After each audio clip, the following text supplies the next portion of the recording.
ইনকিলাব মঞ্চের মুখপাত্র ও ঢাকা-৮ আসনের স্বতন্ত্র প্রার্থী শরীফ ওসমান হাদির চিকিৎসা সিঙ্গাপুরে সফল না হওয়ায় উনি যখন এসেছিলেন তখন খুবই ক্রিটিক্যাল ছিলেন। আমাদের যে সাধারণ স্কেলে যে মূল্যায়ন সেটা অনুযায়ী তখন ওনার জিসিএস স্কোর ছিল ৩। বলা ভালো যে এখানে আসলে এই কথাটা মেনশন করে যাই আমরা যে বুলেট ইনজুরিটা আসলে একদিক দিয়ে ঢুকে আরেক দিক দিয়ে বেরিয়ে গেছে। কিছুতেই থামছে না ওসমান হাদিকে গুলি করার রহস্য, একে একে বেরিয়ে আসছে তলের বিড়াল। এই মুহূর্তে বাংলাদেশের রাজনীতিতে সবচেয়ে বেশি আলোচনায় এই বিষয়টি। ইতোমধ্যেই ওসমান হাদিকে নিয়ে বিভিন্ন গুঞ্জন ছড়াচ্ছে মিডিয়াগুলোতে। অনেক মিডিয়া ইতোমধ্যেই দাবি করছেন ওসমান হাদি মারা গিয়েছেন। তবে দর্শক এইমাত্র এই বিষয়ে হাদিকে চিকিৎসা করা ডাক্তার লাইভে এসে সব পরিষ্কার করে দিলেন।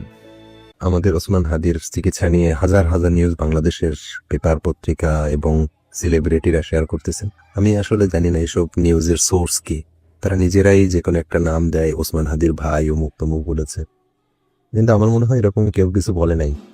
আজকে দেখলাম নতুন আরেক গুজব, সেটা হলো ওসমান হাদির চিকিৎসা সিঙ্গাপুরে হচ্ছে না, এখানে নাকি চিকিৎসকরা ব্যর্থ হয়েছেন, সুতরাং তাকে যুক্তরাজ্যের লন্ডন না কোথায় নিতে হবে, এরকম কিছু নিউজ আসতেছে। আসলে এরকম কিন্তু কোনো কিছু এখানে কোনো আলোচনা হয়নি। খুবই হাস্যকর লাগে বাংলাদেশি হলুদ মিডিয়াগুলা, এরা মানে কি বলা হয়, তিলকে তাল করার ওস্তাদ। এই যে এখানে ওসমান হাদির চিকিৎসার জন্য এসেছে সিঙ্গাপুর জেনারেল হসপিটালে, এখানে ডক্টররা কখনোই বলে নাই যে আমরা ব্যর্থ, আপনারা অন্য কোথাও নিয়ে যান, অথবা ওসমান হাদির থেকে বা পরিবার থেকেও কেউ বলে নাই যে আমরা চিকিৎসার জন্য অন্য কোথাও নিতে চাই। সিঙ্গাপুর জেনারেল হসপিটালের মানে তারা কতটুকু পারে না পারে সেটা আসলে বলার কিছু নেই। আমাদের দরকার ওসমান হাদি সুস্থ হোক, এটা কিন্তু এখানে জানা উচিত যে সিঙ্গাপুর জেনারেল হসপিটাল কোন লেভেলের অপারেশন করে। আপনাদের তার একটা নমুনা দিচ্ছি। আজকে থেকে প্রায় 25 বছর আগে 2001 সালের দিকে, তখন টেকনোলজি তো আর অনেক পিছিয়ে ছিল। সেই সময়ে নেপাল থেকে আসা দুইটা বাচ্চা শিশু, গঙ্গা এবং যমুনা নামে দুই বোন, ওদের জন্মগতভাবে মাথা জোড়া লাগানো ছিল, এবং এই মাথা জোড়া লাগানো এতটাই কমপ্লেক্স ছিল যে তারা দুজনে কমন ব্লাড ভেসেল বা রক্তনালী শেয়ার করেছিল, যার ফলে এটা বলা হয়েছিল যে সবচেয়ে ঝুঁকিপূর্ণ অপারেশন। এবং সেই অপারেশন সিঙ্গাপুর জেনারেল হসপিটালের নিউরোসার্জারি বিভাগে সেই অপারেশন করেছে, এবং ডক্টরের ধারণা ছিল যে সেই অপারেশন করতে আনুমানিক 30 ঘন্টার মতো সময় লাগতে পারে, কিন্তু ইন্টারেস্টিংলি যে সেই অপারেশন করতে প্রায় 104 ঘন্টা সময় লেগেছিল। সোমবার দিন সকালে অপারেশন শুরু হয়েছিল, শুক্রবার দিন বিকাল 4টায় শেষ হয়েছিল। পুরো সপ্তাহ ধরে একটা অপারেশনে চলেছিল, তবু সেই অপারেশন সাকসেসফুল হয়েছিল এখানে, যেটাকে বলা হয় পৃথিবীর ইতিহাসে সবচেয়ে দীর্ঘতম অপারেশন। 104 ঘন্টা, আপনি একটু চিন্তা করে দেখেন। এবং সেই সময়ে এই অপারেশন করার জন্য যেসব টেকনোলজিগুলো দরকার ছিল, 3D প্রিন্টিং থেকে শুরু করে যেসব টেকনোলজিগুলো ইউজ করা, বা 3D স্ক্যানার, এরকম বেশ কিছু সবচেয়ে টপ লেভেলের যেসব টেকনোলজিগুলো দরকার ছিল, সেইগুলোও সিঙ্গাপুর জেনারেল হসপিটালে সেই সময়েই ছিল। আর সিঙ্গাপুরের এদের ধর্মই হলো এরকম যে পৃথিবীর যত বেস্ট টেকনোলজি শুরু হবে সর্বপ্রথমে তারা নিয়ে আসবে, এবং শুধু এমন এক দেশের না, 5টা টেকনোলজি আসলে 5 দেশের 5টাই তারা রিজার্ভ রাখবে। সুতরাং এখানে টেকনোলজির কোনো ইস্যু না, কোনো কিছু ইস্যু না। এখানে ডক্টররা কতটুকু কম্পিটেন্ট সেটা নিয়েও আসলে আমার মানে গর্ব করার বা করার কিছু নেই। যুক্তরাজ্যে বা যুক্তরাষ্ট্রে যেখানে ভালো চিকিৎসা হয় সেখানে ওসমান হাদিকে নেওয়া হোক, কোনো সমস্যা নেই, কিন্তু ব্যর্থ হলো, পারলো না, এরকম বলার মনে হয় আমার মতে তেমন কোনো সুযোগ নেই। কারণ এখানে আমার মনে হয় সব পৃথিবীর সবচেয়ে বেস্ট ট্রিটমেন্টের একটা ট্রিটমেন্ট সেন্টারেই তারা এসেছে। তারপরও ইউকে, আমেরিকা, ওই সব জায়গাতে ওয়ার বা যুদ্ধ রিলেটেড বেশ কিছু হসপিটাল আছে যারা এইসব জিনিসকে বেশি ডিল করে, সেসব জায়গাতে গিয়েও চেষ্টা করে যেতে পারে। অনেকে মালালা ইউসুফজাইকে রেফারেন্স হিসেবে দিয়েছেন। প্রত্যেকটা পেশেন্টই ইন্ডিভিজুয়াল এবং প্রত্যেকটা পেশেন্টই আলাদা, প্রত্যেকজনের রোগ আলাদা, তাদের রোগের ধরন আলাদা, সিভিয়ারিটি আলাদা, সুতরাং আউটকাম আলাদা হবে। সুতরাং হসপিটালের উপরে বা ব্যর্থতার উপরে দোষারোপ না করে ওসমান হাদির জন্য দোয়া করেন যেন সে সুস্থ হয় এবং তার সে রোগ মুক্ত হয়।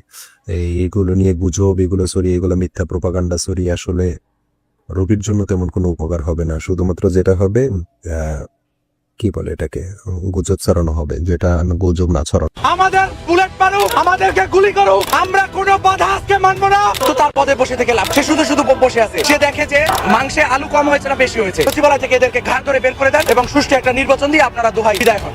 মাসুদকে সরে যেতে বলেন, মাসুদকে সরে যেতে। প্রতিনিধি হয়ে, জুলাইয়ের প্রতিনিধি হয়ে সেই ছাত্র উপদেষ্টারা আপনারা জানেন সঠিকভাবে কাজ করতে পারে নাই। ডক্টর ইউনূসকে বারবার বলা হয়েছে হাদি ভাইয়ের বিভিন্ন ভারতীয় নাম্বার থেকে তাকে হুমকি ধামকি দেওয়া হচ্ছে, কেন তাকে মানে নিরাপত্তা দেওয়া হয় নাই সরকার থেকে? সে তো একজন মানে ক্যান্ডিডেট ছিল, এমপি ইলেকশন করবে, সে স্বতন্ত্র ক্যান্ডিডেট ছিল। সে যেভাবে হামলা করে, এবং আপনারা জানেন শাহবাগ থানায় একটা জিডিও করা হয়েছিল তার নিরাপত্তার জন্য, কিন্তু সেই পুলিশ কোনো ব্যবস্থা নেয় নাই। কেন নেয় নাই? না নেওয়ার কারণে আজকে হচ্ছে তার উপরে যে এই যে হামলা হলো, আপনারা জানেন আজকে তার উপরে হয়েছে, কালকে আমার উপরে হবে, পরশুদিন আরেকজনের উপরে। যে আমাদের, আপনি যদি বলেন যে 17 মাসে আমাদের যে প্রত্যাশা ছিল সেই প্রত্যাশার কিছুই পূরণ হয় নাই বলতে গেলে, ঠিক আছে। যে আওয়ামী লীগের বিচার হচ্ছে ফ্যাসিবাদী যারা দোষর আছে তাদেরকে বহিষ্কার করে তাদের হচ্ছে সম্পদের হিসাব নেওয়া, তারা 17 বছরের যে সাম্রাজ্য গড়ে উঠেছে সেই সাম্রাজ্যকে ভেঙে মানে ধসে দেওয়া, এবং যে ফ্যাসিবাদী শাসন ব্যবস্থা, যে ফ্যাসিবাদী অবকাঠামো, সেই অবকাঠামোগুলো ভেঙে মাটির সাথে গুড়িয়ে দেওয়া, সেগুলো কিছুই হয় নাই। আপনারা জানেন এখনো তারা বহাল তবিয়াতে বসে আছে।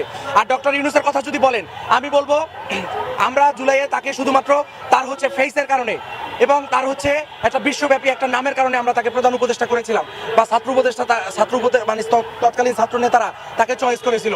কিন্তু আপনি জানেন প্রধান উপদেষ্টা হওয়ার পরে সে একটা সাক্ষাৎকারে বলেছিল যে আমি শুধু জেনেছি, আমাকে ফোন করে বলা হয়েছে যে আপনি প্রধান উপদেষ্টা, কিন্তু ওই মন্ত্রী পরিষদে বা উপদেষ্টা পরিষদে কারা থাকবে কারা না থাকবে এটা কারা সিলেকশন করেছে একমাত্র উপরওয়ালা জানে।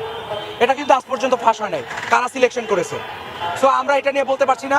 এজন্যই মানে সরকারের কাছে আবার বিনীত অনুরোধ করছি, আপনারা যারা এখনো ফ্যাসিবাদী যারা দোষর আছে তাদেরকে অনতিবিলম্বে মানে এই থেকে মন্ত্রণালয় থেকে, উপদেষ্টা পরিষদ থেকে এবং হচ্ছে আপনার সচিবালয় থেকে এদেরকে ঘাড় ধরে বের করে দেন এবং সুষ্ঠু একটা নির্বাচন দিয়ে আপনারা দোহাই বিদায় হন। আপনাদেরকে আর আমরা চাই না। আসলে তাদের দায় যদি বর্ণনা করতে হয় সেক্ষেত্রে আমি বলবো যে এই রাষ্ট্রের হচ্ছে 5ই আগস্টের পরে যে আইন শৃঙ্খলার যে ভঙ্গুর পরিস্থিতি, সেই পরিস্থিতিকে সামাল দিতে হচ্ছে স্বরাষ্ট্র উপদেষ্টা সম্পূর্ণভাবে ব্যর্থ। আমরা অনতিবিলম্বে তার পদত্যাগ দাবি করছি। একই সাথে আমাদের হচ্ছে জুলাইয়ের সম্মুখ সারির যোদ্ধা শরীফ ওসমান বিন হাদি ভাইয়ের উপরে যারা যে সন্ত্রাসীরা গুলি করেছে, আপনারা জানেন ইতিমধ্যে তারা অলরেডি ডিটেক্ট হয়েছে। যারা গুলি করার চেষ্টা করেছে এটা হচ্ছে জাতির সামনে পরিষ্কার। তাদেরকে যে গুলি করার এখন পর্যন্ত 72 ঘন্টা অলরেডি পার হয়ে গেছে, প্রায় 3 দিন কাছাকাছি চলে গেছে, এখন পর্যন্ত যে তারা হচ্ছে গ্রেপ্তার হয় নাই কেন, এই জন্য সম্পূর্ণ দায়ভার হচ্ছে স্বরাষ্ট্র উপদেষ্টা। কারণ তার মন্ত্রণালয়ের অধীন হচ্ছে দেশের আইন শৃঙ্খলার পরিস্থিতি নিয়ন্ত্রণকারী যে বাহিনীগুলো আছে সেটা শুধুমাত্র তার অধীনে। কিন্তু সে কিন্তু পুরোপুরি মানে 5ই আগস্টের পরে পুরোপুরি আইন শৃঙ্খলা আপনার করতে হচ্ছে সম্পূর্ণ ব্যর্থ। আমরা তার এখানে যে দায়, সেই দায়কে আমরা বড় করেই দেখছি।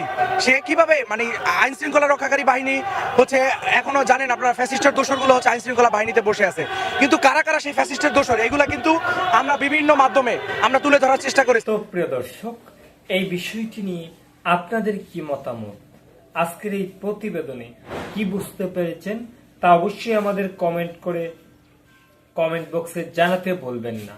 আর হ্যাঁ, আপনি যদি আমাদের এই চ্যানেলে নতুন দর্শক হয়ে থাকেন তাহলে অবশ্যই চ্যানেলটি সাবস্ক্রাইব করে বেল বাটনটি অন করে রাখবেন। আজকের মতো এখানে বিদায় নিচ্ছি, দেখা হচ্ছে পরবর্তী কোনো একটি ভিডিওতে। ভালো থাকবেন সবাই, ধন্যবাদ সবাইকে।